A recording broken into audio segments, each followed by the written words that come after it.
11/2/71 अंतःवाहक शरीर द्वारा सेवा।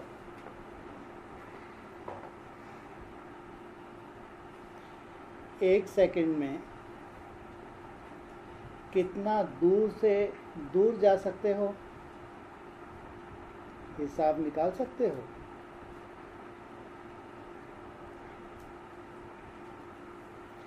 जैसे मरने के बाद आत्मा एक सेकंड में कहाँ पहुँच जाती है, ऐसे आप भी अंतःवाहक शरीर द्वारा, अंतःवाहक शरीर जो कहते हैं उसका भावार्थ क्या है? आप लोगों का जो गायन है कि अंतःवाहक शरीर द्वारा बहुत सैर करते थे, अर्थ क्या है? यह गायन सिर्फ दिव्य दृष्टि वालों का नहीं है, लेकिन तुम सभी का है। अंतःवाहक शरीर द्वारा सेवा किसका यादगार है? हम सभी बच्चों का यादगार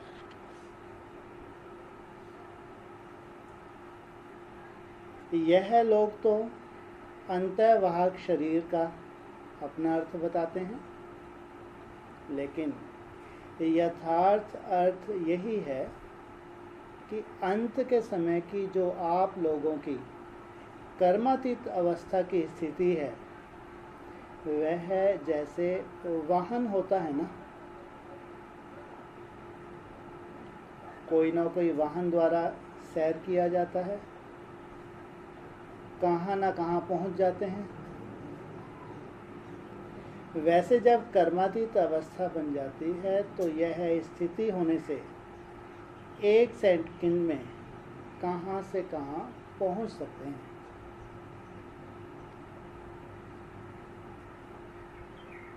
इसलिए अंतःवाहक शरीर कहते हैं। वास्तव में यह अंतिम स्थिति का गायन है। उस समय आप इस स्थूल स्वरूप के भान से परे रहते हो, इसलिए इनको सूक्ष्म शरीर भी कह दिया है। क्यों? लास्ट में इसी की सेवा क्यों बचेगी?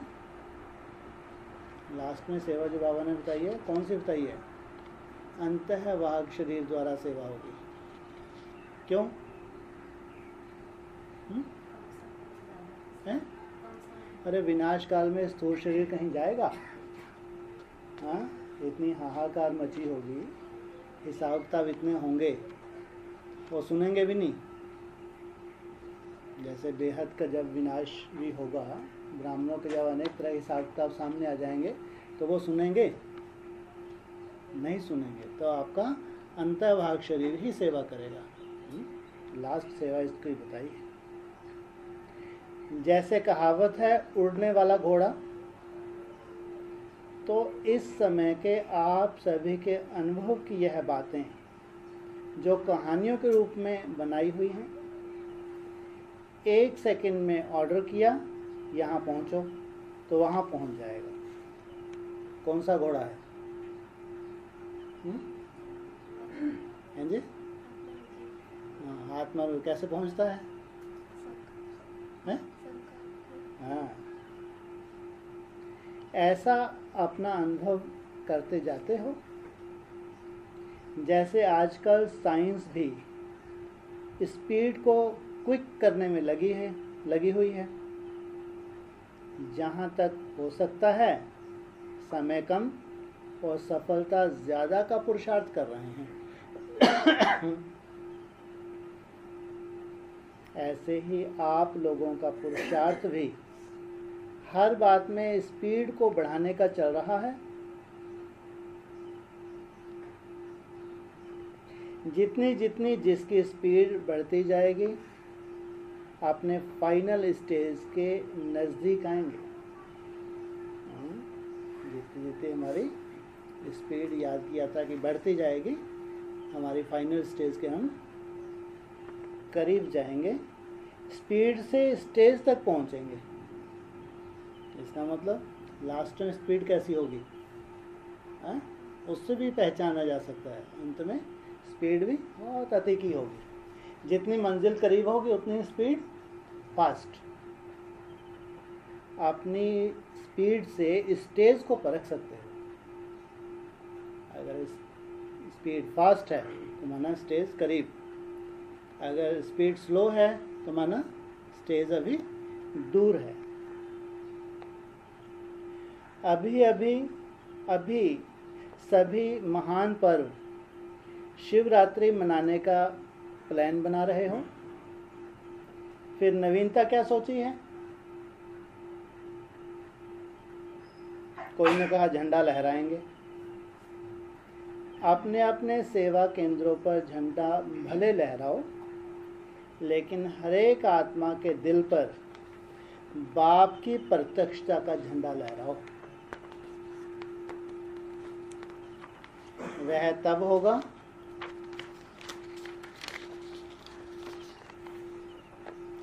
जब शक्ति स्वरूप की प्रत्यक्षता होगी।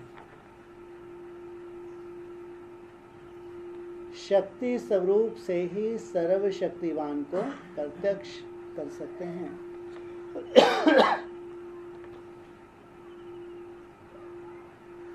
शक्ति स्वरूप अर्थात संघारी और अलंकारी। जिस समय स्टेज पर आते हो उस समय पहले अपनी स्थिति की स्टेज अच्छी तरह से ठीक बनाकर फिर उसी स्टेज पर आओ, जिससे लोगों को आपके आंतरिक स्टेज का साक्षात्कार हो।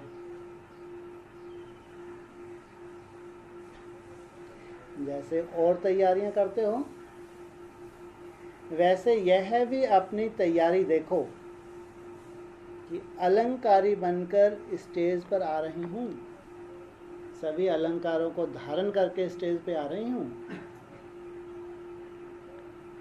लाइट हाउस, माइट हाउस दोनों ही स्वरूप इमर्ज रूप में हो। इमर्ज रूप में, इमर्ज रूप में, इमर्ज रूप में माना है जी, है ना, खुद की उस वक्त अनुभूति हो, लाइट स्वरूप की अनुभूति भी हो और शक्तिशाली स्वरूप की भी अनुभूति हो, मर्ज ना हो, दबा हुआ ना हो, इमर्ज हो। जब दोनों स्वरूप होंगे तब ठीक रीति से गाइड बन सकेंगे।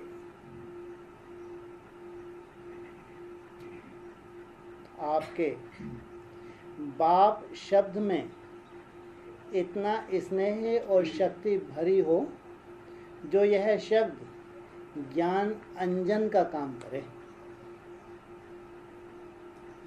अनाथ को सनाथ बना दें। अनाथ कब हो जाते हैं? कब बनते हैं अनाथ? हैं? कब? जब अनिश्चय बुद्धि बन जाते हैं तो कहें अनाथ बन गए। वैसे जो ढेर के ढेर अनिश्चय बुद्धि बन रहे हैं बाप के प्रति, उनको सनाथ बनाना। इस एक शब्द में इतनी शक्ति भरो। कौन सा शब्द? बाप शब्द। जिस समय स्टेज पर आते हो उस समय की स्थिति एक तो तरस की हो, दूसरी तरफ कल्याण की भावना, तीसरी तरफ अति स्नेह के शब्द, चौथी तरफ स्वरूप में शक्तिपन की झलक हो। अपनी स्मृति और स्थिति को ऐसा पावरफुल बनाकर ऐसे समझो कि आपने कई समय के पुकारते हुए भक्तों को अपने द्वारा बाप का साक्षात्कार कराने के लिए आई हूँ।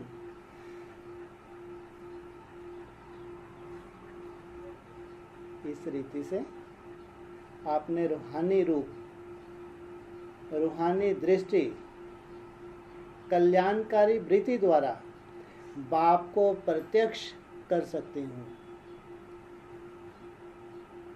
समझा क्या करना है? सिर्फ भाषण की तैयारी नहीं करनी है, लेकिन भाषण की तैयारी ऐसी करो जो भाषण द्वारा भाषा से भी परे स्थिति में ले जाने का अनुभव कराओ।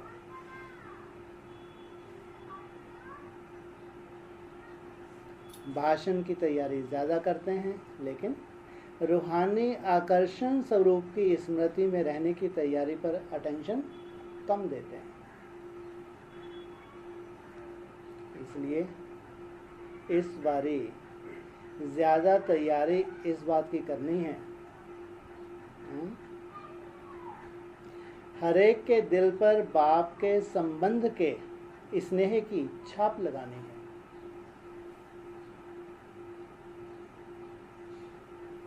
अच्छा, मधुबन वाले क्या सर्विस करेंगे? मधुबन वालों को उस दिन खास बाप दादा अव्यक्त वतन में आने का निमंत्रण दे रहे हैं। किस दिन? शिव जयंती के दिन खास निमंत्रण दे रहे हैं। कहाँ आने का है? मधुबन, अव्यक्त मधुबन में आने का। वहाँ वतन में आकर सभी तरफ की सर्विस को देख सकेंगे। कितना फ़ायदा है, एक ही स्थान पे बैठ के सबकी स्थिति भी देख सकते हैं और चारों तरफ की सेवा भी देख सकेंगे। शाम 7 से 9 बजे तक यह 2 घंटा खास सैर कराएंगे। टाइम भी फिक्स कर दिया। कितने से कितने? 7 से 9 खास सैर कराएंगे।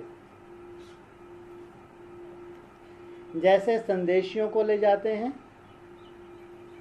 सभी स्थानों की सैर कराने, इस रीति से मधुबन वालों को यहाँ बैठे हुए सर्व स्थानों की सर्विस की सैर कराएंगे। एक ही स्थान पे बैठे हुए चारों तरफ की सैर कराएंगे। अगर बिना मेहनत के सारा सैर कर लो तो और क्या चाहिए? इसलिए मधुबन वाले उस दिन अपने को इस स्थूल देह से परे अव्यक्त वतनवासी समझ कर बैठेंगे तो सारे दिन में कई अनुभव करेंगे।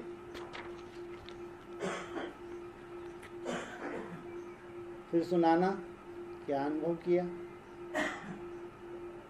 उस दिन अगर अपना थोड़ा भी पुरुषार्थ करेंगे तो सहज ही अनोखे भिन्न भिन्न अनुभव करने के वरदान को पा सकेंगे। थोड़ा सा ही अगर पुरुषार्थ किया तो बाबा कुछ ना कुछ अनुभव ज़रूर कराएगा। समझा? 7 से 9 शाम को खास याद का प्रोग्राम रखना। यूं तो सारे दिन का ही निमंत्रण दे रहे हैं, लेकिन विशेष यह सैर का समय है। कौन सा? 7 से 9। ऐसे समय पर हर एक यथाशक्ति अनुभव कर सकेंगे। मधुबन वाले विशेष स्नेही हैं, इसलिए विशेष निमंत्रण दे रहे हैं। सिर्फ बुद्धि द्वारा आपने इस देह के भान से अलग होकर बैठना, फिर ड्रामा में जो अनुभव होने हैं वह होते रहेंगे। और तुम चिंता नहीं करो, वो अनुभव कराना किसकी ड्यूटी है? बाप की। तुम क्या करो, बस डिटैच होके बैठो। संदेशियों के लिए तो साक्षात्कार कॉमन बात है।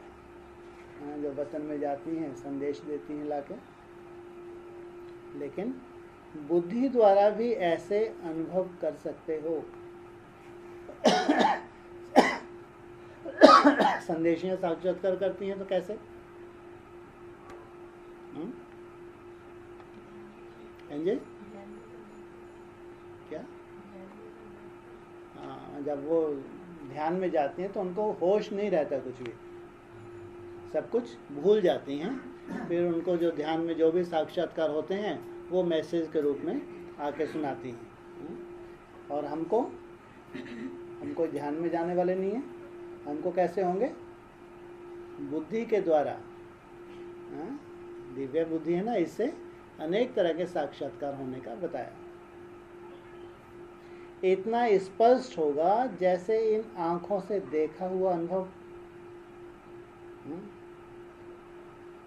साक्षात्कार भी कैसा होगा? बुद्धि द्वारा, एकदम स्पष्ट। अच्छा, टीचर के साथ मुलाकात। इस ग्रुप को कौन सा ग्रुप कहें? कोई ने कहा स्पीकर्स ग्रुप। स्पीकर्स अर्थात स्पीच करने वाले। स्पीच के साथ स्पीड भी है, क्योंकि स्पीच के साथ साथ अगर पुरुषार्थ की स्पीड भी है तो ऐसे स्पीच करने वाले के प्रभाव से विश्व का कल्याण हो सकता है। भाषण के साथ साथ अगर योग युक्त अवस्था भी है तो, अगर स्पीड के बिना स्पीच है तो विश्व का कल्याण होना मुश्किल हो जाता है। भाषण कोई असर करेगा? भाषण ज़्यादा देर असर करने वाला नहीं है। तो ऐसे कहें, यह स्पीच और स्पीड, यह स्पीच और स्पीड में चलने वाला ग्रुप है। जिन्हों की स्पीच भी पावरफुल है, स्पीड भी पावरफुल है, उनको कहते हैं विश्व कल्याणकारी, मास्टर, दुख हरता, सुख करता। तो ऐसे कार्य में लगे हुए हो मास्टर, दुख हरता और सुख करता। जो दुख हरता सुख करता होता है वह स्वयं इस दुनिया की लहर से भी परे होगा और उन्हों की स्पीच भी दुख की लहर से परे ले जाने वाली होगी।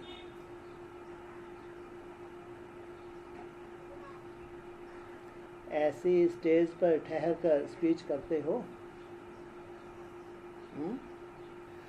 दूसरे भी दुख की लहर से दूर चले जाएं, सुख की अनुभूति करें। स्पीच तो स्टेज पर ठहर कर की जाती है, तो आप किस स्टेज पर ठहर स्पीच करते हो? जो बाहर की बनी हुई स्टेज होती है उस पर। स्पीकर को जिस समय कोई स्थूल स्टेज पर जाना होता है तो पहले अपनी स्थिति की स्टेज तैयार है व नहीं, यह चेक करता है। ऐसे स्टेज पर ठहर कर स्पीच करने वाले को कहते हैं श्रेष्ठ स्पीकर। जैसे स्थूल स्टेज को तैयार करने के लिए भी कितना समय और परिश्रम करते हैं, ऐसे ही अपनी स्थिति की स्टेज सदैव तैयार रहे, इसके लिए भी इतना ही पुरुषार्थ करते हो। कितना? हाँ जितना स्पीच का अटेंशन है उतना ही स्पीड का भी अटेंशन है। ऐसी पावरफुल स्टेज पर ठहर स्पीच करने वाले का यहाँ आबू में यादगार है। कौन सा? कौन सा यादगार है आबू में?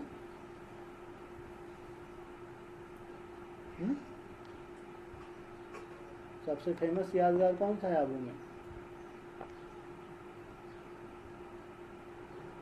अरे सबसे फेमस यादगार कौन सा है आबू में?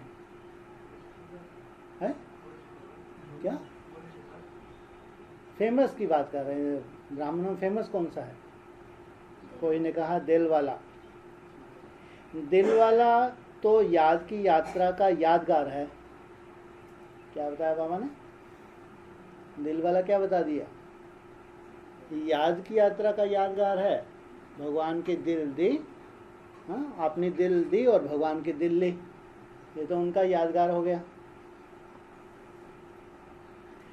गौमुख नहीं देखा है, स्पीच की बात कर रहे थे ना। गौमुख किसका यादगार है? यह मुख का यादगार है। जैसे बाप का यादगार है गौमुख, क्योंकि मुख द्वारा ही सारा स्पष्ट करते हैं, इसलिए मुख का यादगार है। स्पीकर का भी काम मुख से है, लेकिन ऐसे जो श्रेष्ठ स्टेज पर ठहर कर स्पीच करते हैं उनका यादगार। सदैव एवर रेडी स्टेज हो, ऐसे नहीं कि समय पर तैयार करनी पड़े। एवर रेडी स्टेज होने से जो प्रभाव होता है वह बहुत अच्छा पड़ता है।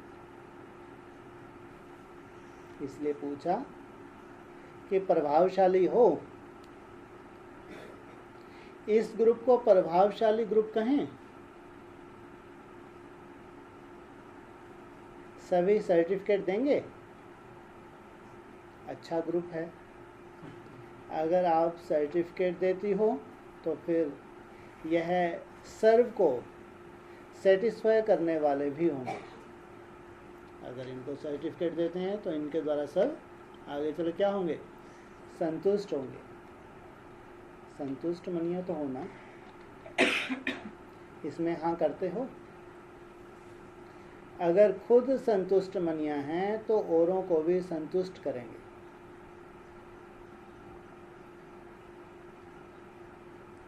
टीचर्स का भी पेपर होता है। कैसे? टीचर का पेपर सूक्ष्म वतन से आता है। कोई ने कहा टीचर का पेपर कदम कदम पर होता है। टीचर को तो हमेशा ही अटेंशन देना होता है। जो भी कदम उठाते हो वह ऐसा ही समझकर उठाना चाहिए कि पेपर हॉल में बैठकर कदम उठाती हूँ, क्योंकि स्पीकर अर्थात स्टेज पर बैठे हैं। तो जो सामने स्टेज पर होता है उसके ऊपर सभी की नज़र होती है। आप लोग भी ऊंची स्टेज पर बैठे हो। अनेक आत्माओं की निगाह आप लोगों के कदमों पर है। तो आपको कदम कदम पर ऐसा अटेंशन से कदम उठाना है। अगर एक कदम भी ढीला व कुछ भी नीचे ऊपर उठता है तो अनेक आप लोगों को फॉलो करेंगे। इसलिए टीचर्स को जो भी कदम उठाना है वह ऐसा सोचकर उठाना है, क्योंकि ताजधारी बने होना। ताज कौन सा मिला है? जिम्मेवारी का ताज। जितनी बड़ी जिम्मेवारी उतना बड़ा ताज। तो जो बड़ी जिम्मेवारी मिली हुई है तो अपने को ऐसे निमित्त बने हुए समझ करके फिर कदम उठाओ। अभी अलवेलापन नहीं,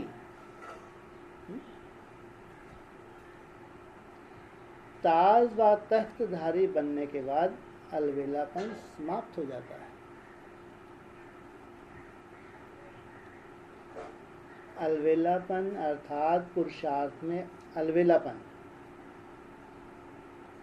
इस ग्रुप को सदैव यह समझना चाहिए कि जो भी कदम व कर्म होता है वह हर कर्म विश्व के लिए एक एग्जाम्पल बन करके रहे।